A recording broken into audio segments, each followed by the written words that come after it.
Première lecture du livre des Actes des Apôtres, chapitre 4, versets 13 à 21. En ces jours-là, les chefs du peuple, les anciens et les scribes constataient l'assurance de Pierre et de Jean et, se rendant compte que c'étaient des hommes sans culture et des simples particuliers, ils étaient surpris. D'autre part, ils reconnaissaient en eux ceux qui étaient avec Jésus. Mais comme ils voyaient debout avec eux l'homme qui avait été guéri, ils ne trouvaient rien à dire. Après leur avoir ordonné de quitter la salle du Conseil suprême, il se mit à discuter entre eux. Il disait: qu'allons-nous faire de ces gens-là?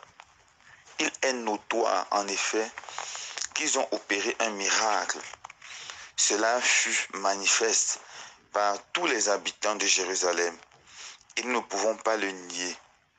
Mais pour en limiter la diffusion dans le peuple, nous allons les menacer afin qu'ils ne parlent plus à personne en ce nom-là.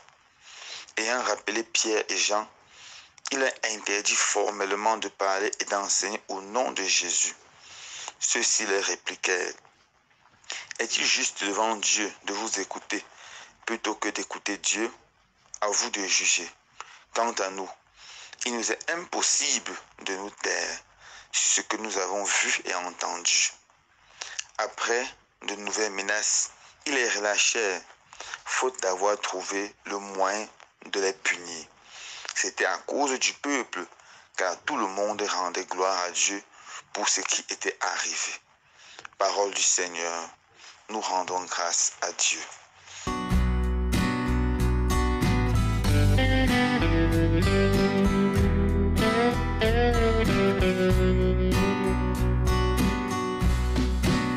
Chers frères et sœurs bien-aimés, dans la première lecture de ce jour, Saint Luc nous donne un récit fort qui montre la grande foi et la grande conviction qui habitaient les apôtres.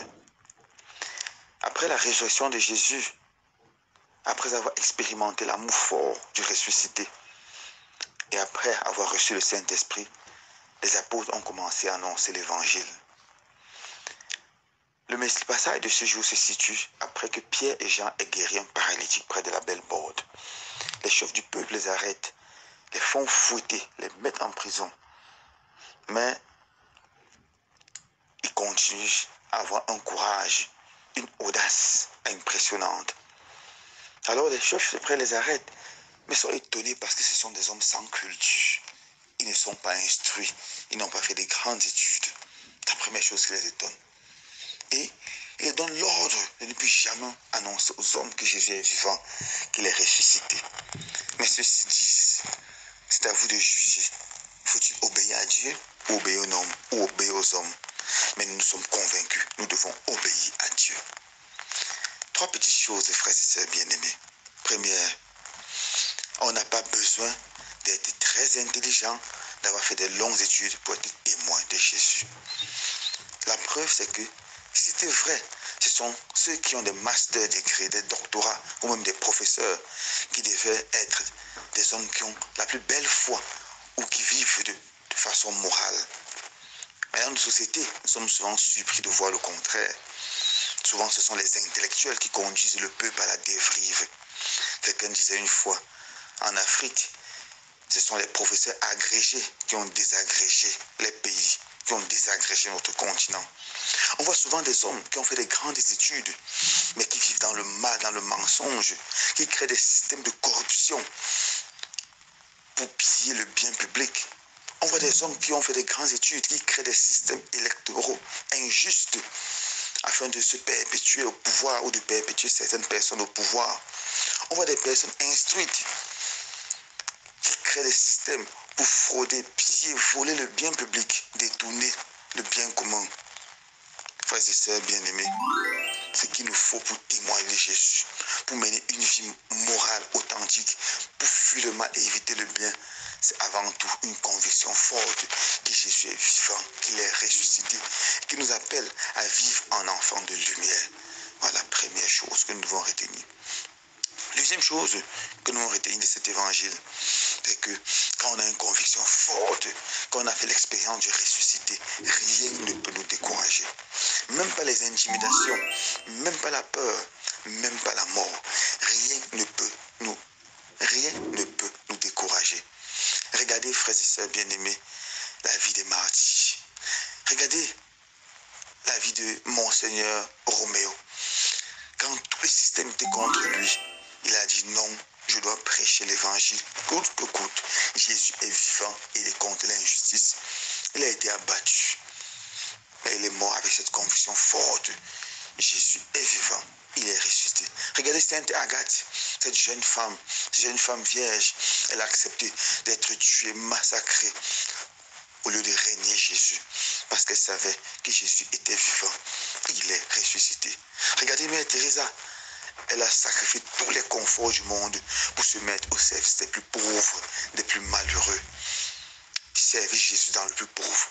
Pourquoi? Parce qu'elle a la ferme conviction que Jésus est vivant, il est ressuscité. Troisième chose, frères et sœurs bien-aimés, nous devons nous engager à être missionnaires. On n'est pas obligé de faire quelque chose d'extraordinaire. Chacun de nous doit trouver une méthode pour annoncer à ses frères, à ses sœurs, à ses amis que Jésus est vivant.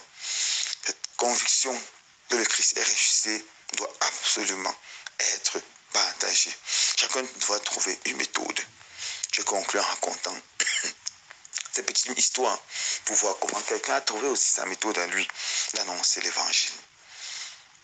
Alors il y avait un monsieur qui, après avoir reçu le sacrement de la confirmation, étant adulte, a réfléchi comment est-ce que je dois faire pour annoncer Jésus. Il a dit, je ne connais pas bien parler, je ne suis pas très éloquent, mais il a une idée. Il a décidé de prendre les passages bibliques et d'écrire sur des bouts de papier. Il allait chaque soir dans une rue et distribuait aux hommes. Il distribuait ça comme des tracts. Et il a fait ça pendant 1 an, 2 ans, 5 ans, 10 ans. Mais après un certain temps, il s'est découragé. Il a dit, mais est-ce que ce que je fais porte du fruit? Et il a arrêté de le faire. Il n'allait plus distribuer les tracts. Quelques temps après, il passe dans la même rue et il voit un jeune homme qui est dans les distribuer les tracts. Il est surpris. Il s'en va, c'est vers le monsieur. Il reçoit un tract, il regarde, il voit, c'est exactement un passage biblique qui est sur ce tract, sur ce bout de papier. Il regarde le monsieur, il dit, mais monsieur, qu'est-ce qui vous a inspiré à être là?